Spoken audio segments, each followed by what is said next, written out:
Purple Daily is daily Vikings entertainment. We just want the Vikings to win a Super Bowl before we die. I will ride with this group. Seriously, man. Please. And away we go.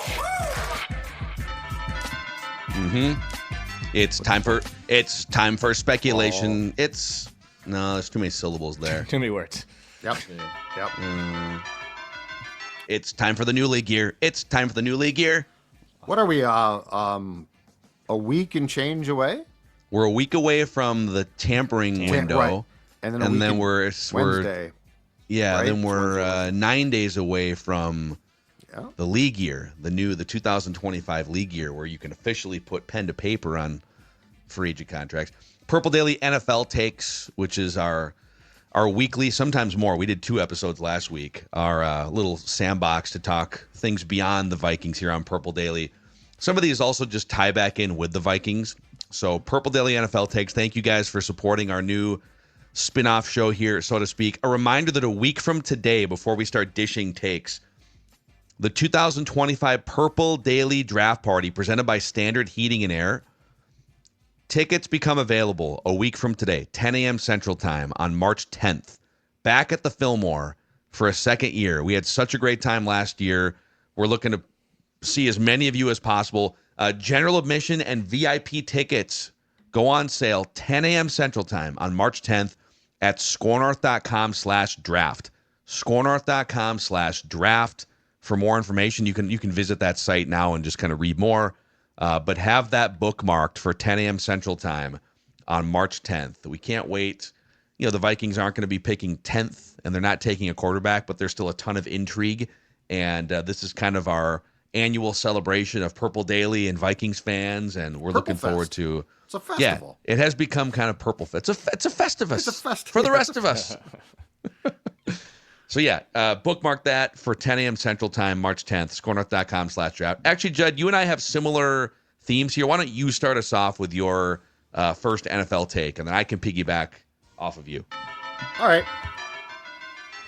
So we value draft picks, right? And players. And we're like, well, this player should get you this draft pick, a 3rd round, a 2nd round pick. And my first take is off of the news that broke over the weekend, Deebo Samuel being traded to the Washington Commanders for a 5th round pick.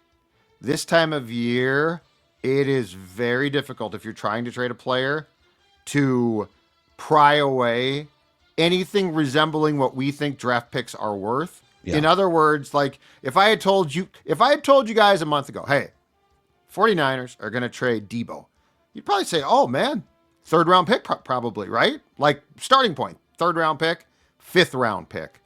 So it's just sort of a reminder that as the new league year approaches, we need to adjust, especially at this time of year, what a player is going to get you in terms of draft pick compensation.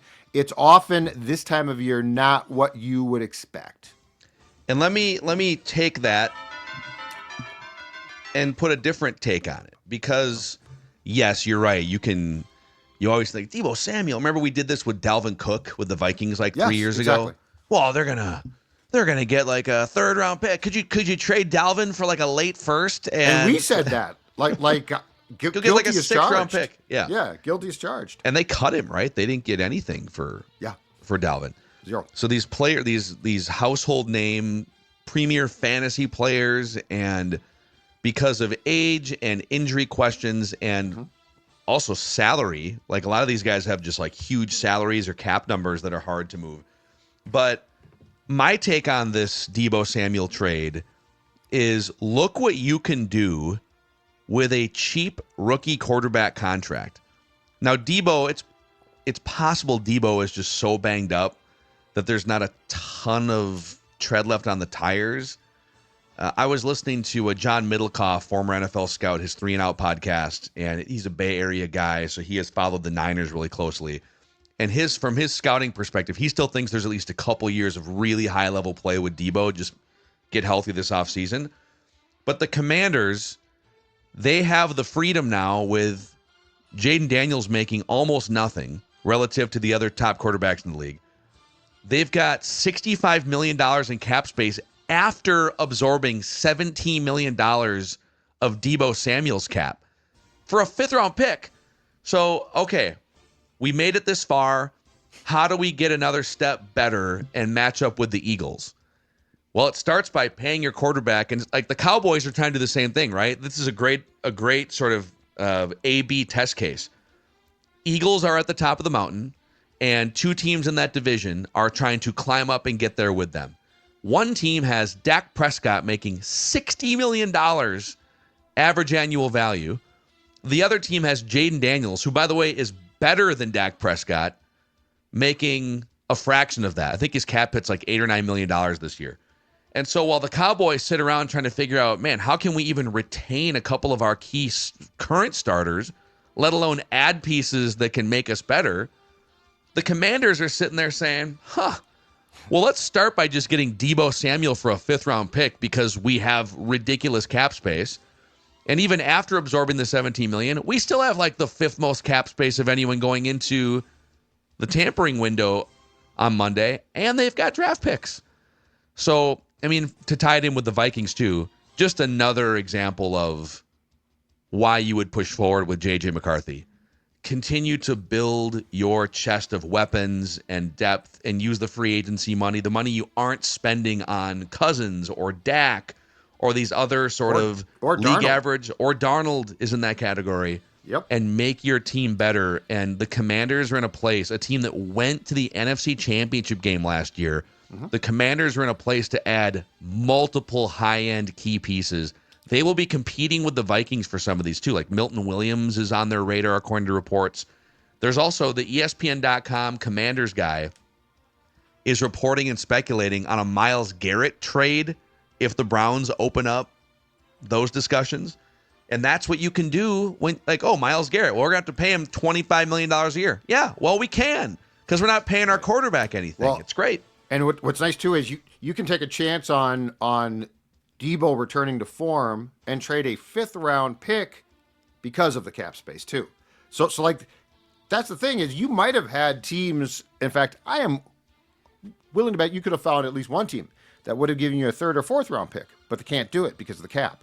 Yeah. So like that's the thing that creates a perfect storm as well for a team like Washington and the current position that they're in. And if you know what, if Deebo works, it's awesome. It's a steal. If he doesn't work, it's a 5th round pick. It's not going to kill you. So like that's the thing that's so advantageous. And you're right on Dallas. I mean, Dallas might have to trade Micah Parsons. Like that's how bad they things should are probably there. trade Micah Parsons, right? But I'm saying like they might just have to, from a financial standpoint, of they cannot have more guys break the bank. And Dak makes the Kirk contracts look like child's play. Yeah, at $60 million. So, but it is eye-opening when you realize that if you've done your salary cap right, there are bargains to be had, especially in March as the draft approaches, and there becomes this sort of odd premium put on, well, we got to keep our 6th round draft pick.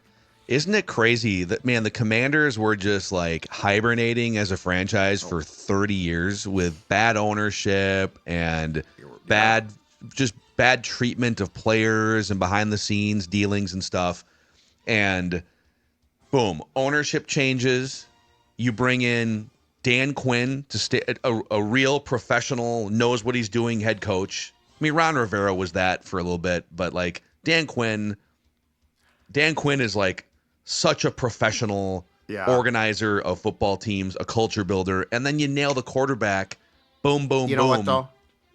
If your owner is terrible, I think you're just screwed. It sets a tone. Yeah. Like I think that like Dan Quinn with Dan Snyder, I think is the same thing because the franchise is a gong show. It's a complete joke. Like is Kevin Stefanski, who since going to Cleveland has won the Coach of the Year twice, is he now a bad coach, or is the way that the franchise is run just so buffoon-like continually that that he looks now? He is, he's being graded down in that Players Association poll.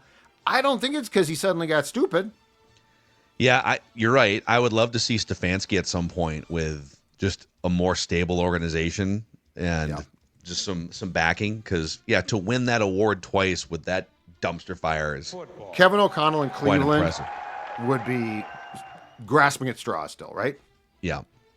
Yeah, it's tough to overcome terrible ownership. All right, Dex. All right, I'm going to actually make a prediction, or not a prediction, but a statement on the legal tampering that's starting here next Monday. Here's my statement. I love that the NFL has taken the word tampering and made it legal. So, like, the definition just of tampering, you go to Google, you Google tampering. It's to interfere with something in order to cause damage or make unauthorized alterations. And what the NFL has done here is they've taken that word and they've just put legal tampering in front of it for Monday. And I think that is brilliant and genius. You know, we want off seasons and then like baseball, for example, like, God, can we get something? Can we get the winter meetings to pick back up a little bit? Can we get something to incentivize agents and teams and players to start moving and shaking a little bit? I love that the NFL has literally said, we're going to take the word tampering and we're going to make it part of our free agency decision making and start the process early. It is goofy. I get that, like, there's the tampering window and then the official window opens up and there's a conflict there too. But I love the NFL has taken something that's illegal and just said, no, it's actually going to be legal. It's all good. It's legal tampering. To clarify, the NFL does not promote the use of the legal tampering vernacular. The NFL calls it the negotiation period. They do not, as a brand or a league, sponsor legal tampering, but we, the media, have taken that, but you even hear it on like ESPN and like their league partners. Yeah. And but because the toothpaste is kind of out of the tube, they created this negotiation period to cut down on illegal tampering, and so all of us just ran with the legal tampering period. But officially, on the NFL's like off-season calendar, they call it the negotiation period, March 10th through 12th. Yeah. So this is from last year in 2024. When this came out. What is NFL legal tampering from ESPN.com?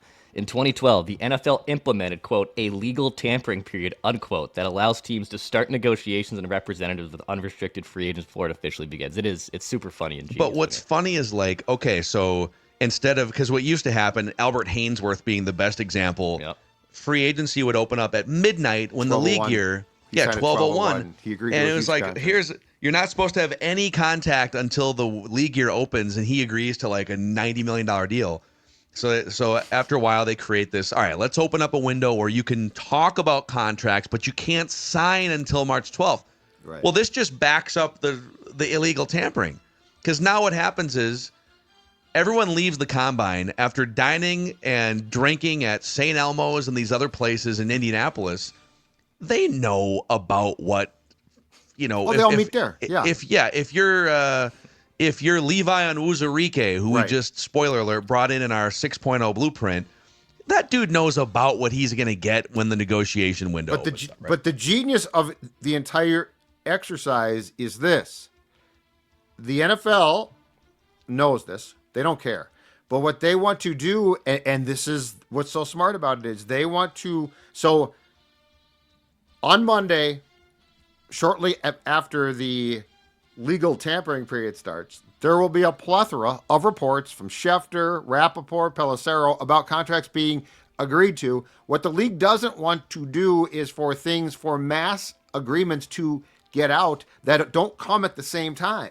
So because the Wednesday now, when the actual period starts to put pen to paper, is not that exciting now. But Monday and Tuesday are free-for-alls. And that's and the league wants that because it becomes this consolidated, we can do shows, right? Coming up next on ESPN, it's the legal tampering period special. And then Shefty comes on, he's got 8 cell phones, he's juggling, right?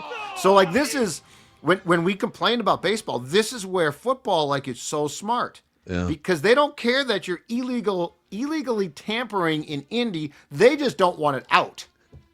Yeah, because it's like you have to have some sort of gate. You have to allow natural conversations to happen and stuff. Sure. If they really wanted, they could. If they wanted to put a kibosh on it all, you'd put the combine after the free agency period opens up, so that it was truly, you could then do like one-on-one. You could be texting and stuff.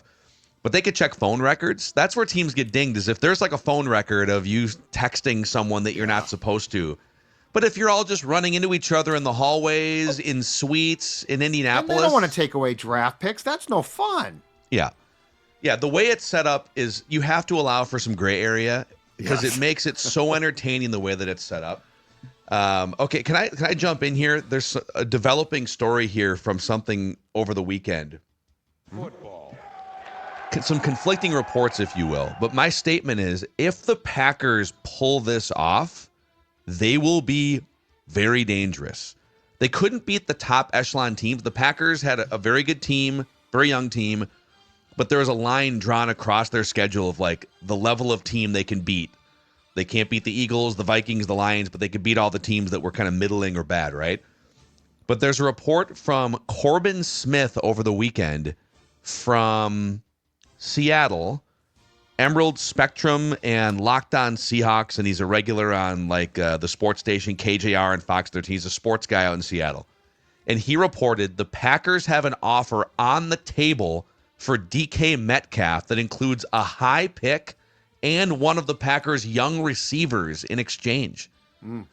There's a conflicting report this morning here on Monday that says the Seahawks asking price is far higher than what the Packers offer is, and so that like it's not close to happening. But man, because the Packers have like some pretty good receivers on their team. They got a bunch of good like number 2, kind of number 3 receivers. And they never do this. And they don't make bold moves like this. But they apparently are making a push for a true number 1, a guy that can go down and make plays down the field. And it would involve giving up, whatever, one of their 4 is Dontavius Wicks or whoever, and like a first-round pick for DK Metcalf. Interesting. That would be very, very un-Packer-like. So, like, if they go in that direction and finally start to get aggressive, that would be a seismic shift. Like, I wonder if that would be the start of that or just a potential one-off type of trade. That is really intriguing because, yeah, that would be, if you're the Vikings, that would potentially be some bad news. Or hell, if you're in the division, that'd be potentially bad news. And if you're the Packers, you're looking at the Lions are this incredible force, one of the 3 best rosters in the NFL. They haven't really run into like major cap problems yet. The Lions still have some money they haven't run into the situation that like the Saints ran into a few years ago, or that the Niners, where it's like, oh man, we can't keep players or they're getting older. And also, if you're the Packers, you're looking at the Vikings saying, boy, they're about to build around. They can pretty much plug anyone in at quarterback, and they're about to plug in the 10th overall pick, and they're building something. What's our next chess move? The Packers were 8th in scoring offense and 6th in scoring defense last year.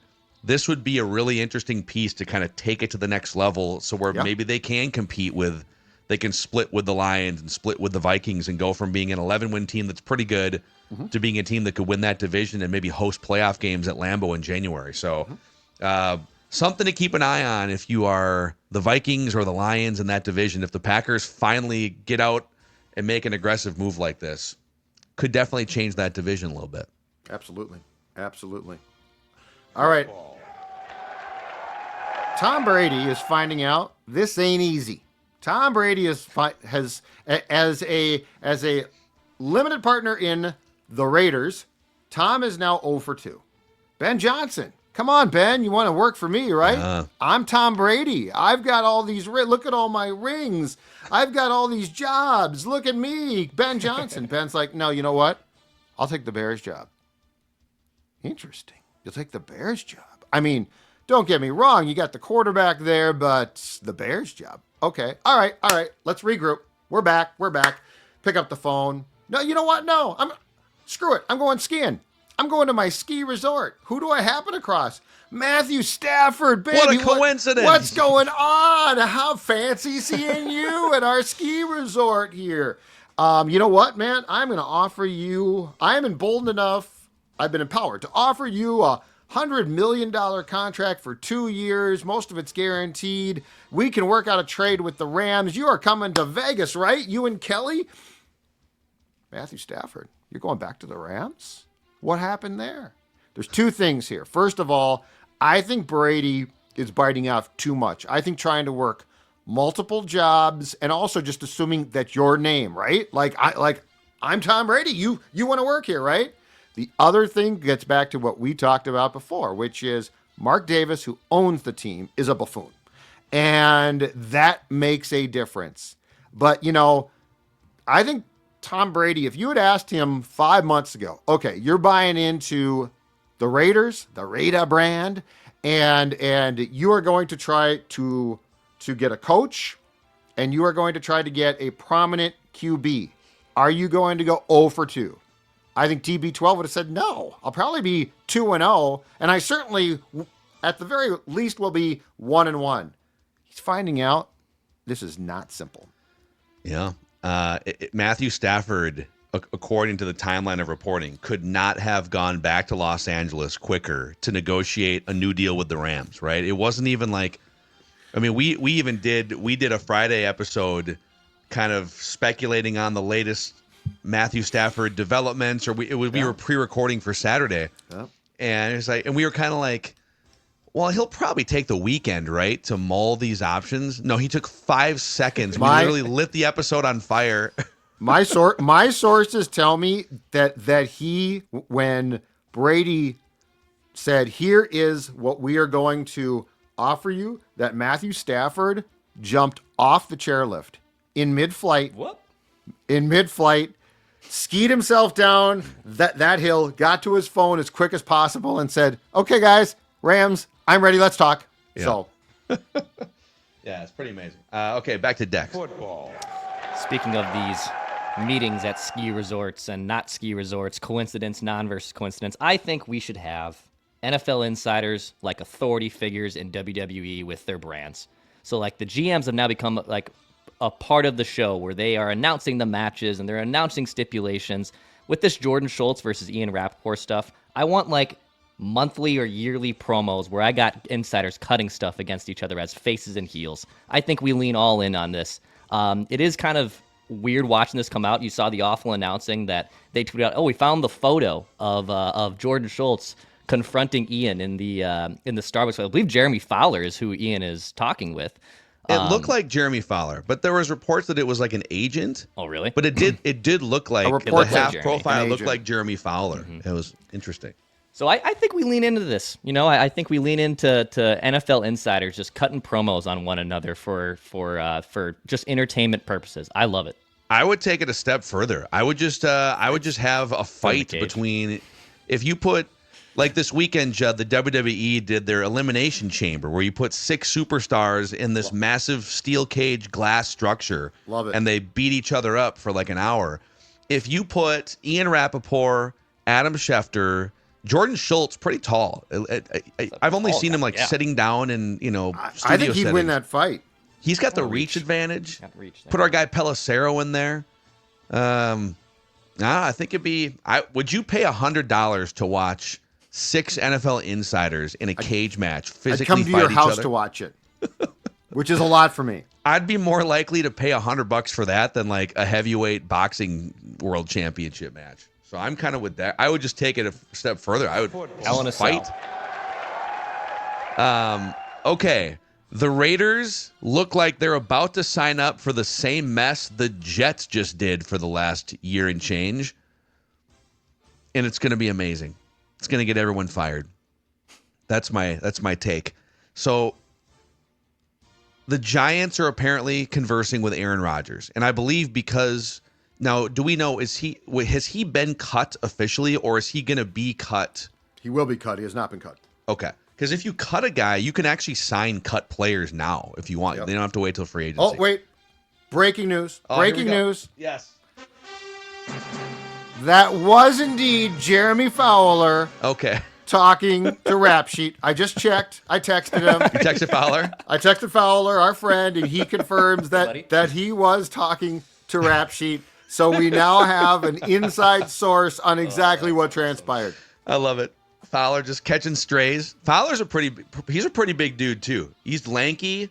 Yes. He's tall. He could Yes. probably hold his own. Not very combative though, so like I'm sure he was like, what's going on here? This is super uncomfortable. But he doesn't take crap, because one of the first things that happened in his career was he was like arguing with Urban Meyer. Urban Meyer at Florida And on then the Percy beat. Harvin got pissed too once at him. It was pretty great. But the latest reports are that the Giants are sniffing around Aaron Rodgers, and that if something were to happen, they would then look to acquire Devontae Adams from the Jets to run it back with Rodgers and Devontae Adams in New York. And then everyone will be fired in 10 months from now. Again, so Tom is finding out it's not simple. Like that is oh my God. I don't know about that. So, yeah, good luck to the Giants if they go that route. If I'm the Giants, I'd rather, quite frankly, just bring Sam Darnold back and risk him seeing ghosts in New York in that same stadium. But, yeah, the Jets are currently taking calls regarding a Devontae Adams trade, but based on his contract, they're probably just going to have to cut him. So, yeah. Good luck to all involved. Exactly. On that note, is this the worst that the New York football teams have ever been at the same time? Like the state of their franchises. The Jets have been really bad 70s, for long stretches. But the 70s, pre-Parcells, the Giants were terrible, and I think the Jets in the 70s, I think, were not good. So it's been like 50 years since the Jets and the Giants were both. Yeah, because the Giants, once Parcells got the job, that team got really, really good, and then had and they were competitive a in level the 90s. Exactly. Yeah. So I would say that this is the worst that they've been since the Giants were in the Meadowlands, and at that time the Jets played in Shea Stadium in Queens. Man. Yeah. And the Jets haven't made the playoffs since they have the longest streak right now, right? Isn't like 2010 or been a long time. Yeah. I think I'm pretty sure Rex Ryan was the last coach to bring them. They played in the AFC Championship game for the 2009 season, right? Because the first game before the Vikings Saints was the Jets against the Colts. Yeah. So with Mark Sanchez, man. Rex Ryan, people kind of look back at him as a punchline, but old Rexy did a pretty good job there. No, when the Vikings played the Jets in 2010, I remember one of the main topics at that time was how far ahead of the curve Rex was defensively, and like it was a nightmare with the blitzes and stuff. So no, he was not a joke. Now he's a punchline character at times, but that guy could coach. Yeah. And defense, he could really coach. Yeah. He really wanted that job last month. He was on TV begging for it, the pregame shows, and yeah, that came off as really awkward. It did kind of come off as a little desperate. It's okay. Still love me some Rex. All right, any other NFL? We may do another episode later this week because it feels like we're in the calm before the storm here, before a bunch of stuff starts to hit. And then next week, just strap in for 5 days. 24 hours on call, right? For 7 days, Dude, we're just on call. We're gonna have to figure out are we gonna do? So we'll do Purple Daily every day and emergency episodes, but we're also, I don't know, we'll have to figure out how many NFL takes episodes to do next week, because as much Vikings news as there will be 20 times as much NFL news. Could be infinity. Like we could just be doing them constantly. Just be live all week, like just Truman Show style. Toothpicks Is Judd sleeping in there? Eyes. I can't tell. Eyes are just propped open by toothpicks. No, it's a great week. I love it. Yep. All right. Purple Daily NFL takes. Click that like button and subscribe button on the Purple Daily YouTube channel if you enjoyed this show. And over on the audio side, a 5-star rating and a positive review on Apple and Spotify helps us out. We'll see you guys next time for some more NFL takes.